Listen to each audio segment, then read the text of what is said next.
Mike Bresnahan and our NBA salary cap guru. You see it? I see it. It's that time of year. Larry Kuhn, Jovan Buha from The Athletic will join us in a bit. And guys, we know this time of year, the NBA is everything but quiet. However, we're going to start and focus on the Lakers first. Before free agency started, this is what the Lakers were looking at in terms of available money. Correct, Larry? That's right. So the salary cap just came out. Now, they're doing something special last year and this year because of COVID. They put a cap on it. It's not going up more than 10%. That's exactly what it went up, was 10%. So we have a cap now of 123.7. Now that doesn't matter for the Lakers because they're floating around here at 167 with all those salary cap exceptions. No cap room. It's not like years past where they can go out and sign big name free agents. They just have to be shooting for the gaps.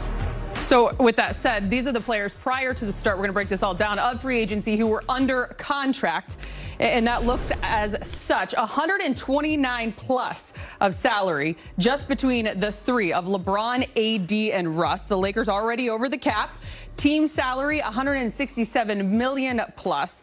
So not a lot to work with from the jump. Not a lot. So they have what are called exceptions, little pockets of money that teams get to spend. There's a big one, a big mid-level. The Lakers could spend it, but they'd be crazy to do so because that triggers that hard cap that they suffered from.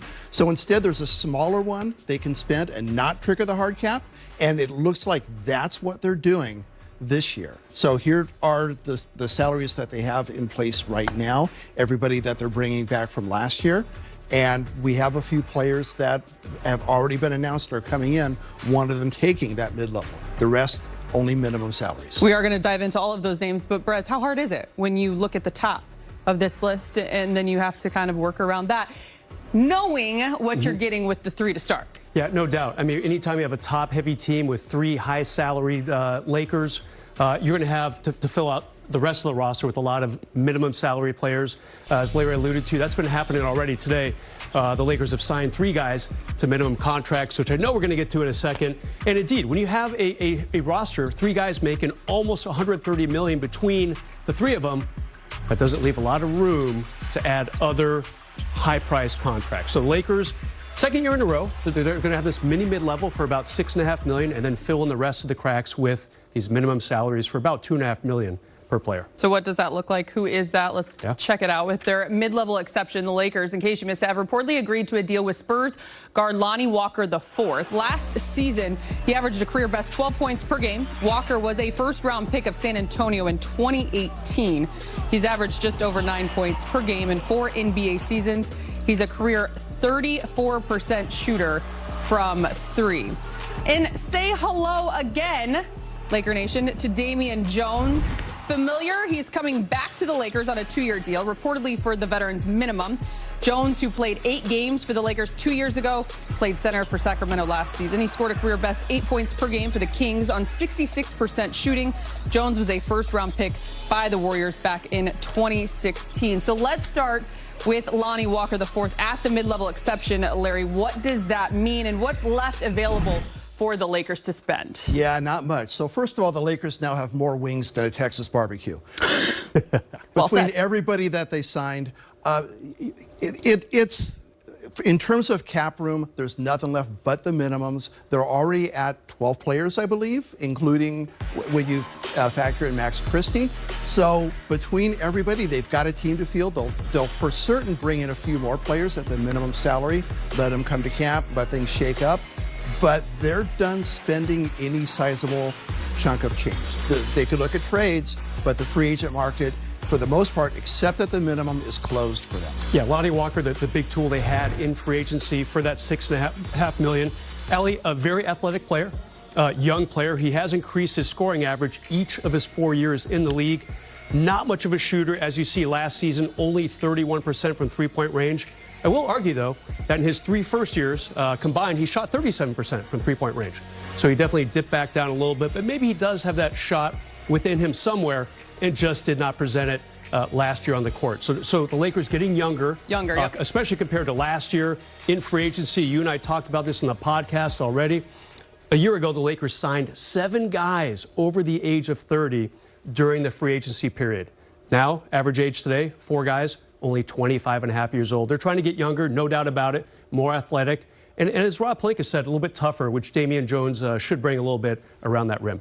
Lonnie Walker is not only younger, he is nasty athletic. Now, is he going to defend? Is he going to spread the floor? Is he going to put up points? We don't know, but it's clear what Rob's going for here. No doubt. So moving on to Damian Jones, the 2-year deal. When it comes to these minimum deals, what are you typically looking at?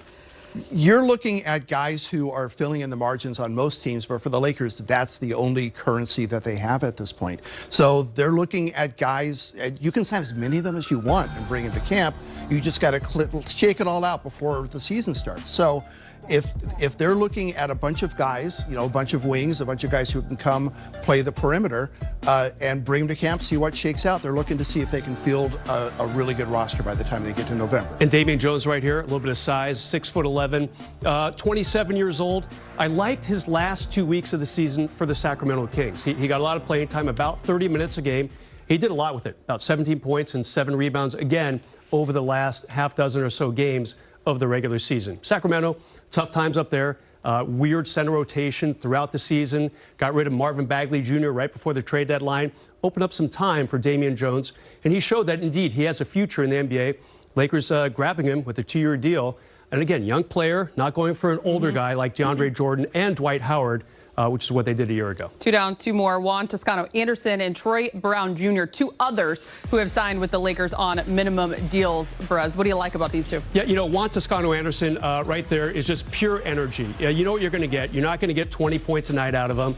He's 29 years old, one of those guys who kind of had to find his way around the world almost before he finally stuck with an NBA team a couple years ago. Definitely an energy type of guy there. Does a little bit of everything. You know, nothing too crazy there. And the fourth one, I'm blanking on right now. Troy Brown Jr. Thank you, Troy Brown Jr. Yep. Still getting to know these guys. He went from Washington to Chicago as part of a trade about a year and a half ago. And with Washington, he had some moments where it's like, okay, this guy can play. His second year in the league, and he was a decent high draft pick, right around the middle of the first round. He had a couple games where, you know, he'd get like 19 and then 21 and then 19. And then he would kind of flip back to the other side. A little bit inconsistent in his time with Washington. Got traded to Chicago. A lot of good guards there. We know a couple of them. Lonzo Ball, Alex Caruso, kind of a numbers crunch for him, but he still did play 63 games for the Bulls last season. You like the value for those picks? I do. Yeah. At the minimum? Mm-hmm. Yeah. Can't go wrong. Yeah. I think when it comes to the Lakers, obviously, having seen what we did a season ago, the spacing, the defense getting younger, they've addressed it so far. Yeah, definitely got to work on shooting. They still got a couple spots left on the roster. That, you know, not a lot of shooting from the guys today, but that's what the rest of free agency is going to be all about. Shooting comes at a premium, too. Yeah, you got that right. Ready for this news? From players who are in the building to players who are not. Fan favorite Malik Monk. He is headed to the state capitol, according to multiple reports. The Kings and Monk have agreed on a 2-year deal with $19 million. Monk averaged a career high 13.8 points last season and shot 39% from 3. Even Malik himself, coming to LA a season ago, knew that he had something to prove. This deal right here for him, obviously a reflection that he proved just that. Yeah, no doubt. The Lakers could have only spent about $6.5 million. They would have been their full mid-level. Instead, he said, okay, I appreciate what you did, Lakers. I got to do something for me now. And indeed, 2 years, $19 million. So he got a nice little pay bump. This guy was a minimum salary guy last year, making about $2.5 million for the Lakers.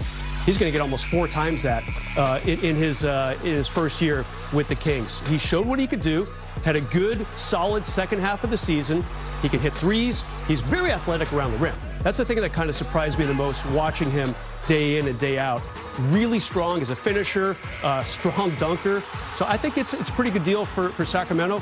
Pretty crowded backcourt up there, though, for sure. Yeah, in terms of the comparison, if you look at Malik versus Lonnie Walker, you could say that Walker's a direct comparison and a replacement for him. Maybe not as strong of a finisher, but still, that's what the Lakers are going to. Figure the role that Malik Monk played last year is what Lonnie Walker will play this year. Look, I think we all wanted to keep Malik Monk for obvious reasons, but look, he deservedly got a contract. €10 million he worked for it. He earned it. Yeah, good for him. Look at you, Larry. You don't just talk numbers. You know hoops, too. I'm like an onion. Love it. Love having you here. More to come on Access. The Lakers have made some signings, including bringing back Damian Jones. Jovan Buha breaks it down on the other side. Plus, the entire league is buzzing. Kevin Durant wants to be traded. All-star DeJounte Murray already has been traded. Lots going on, and it's just day one of NBA free agency.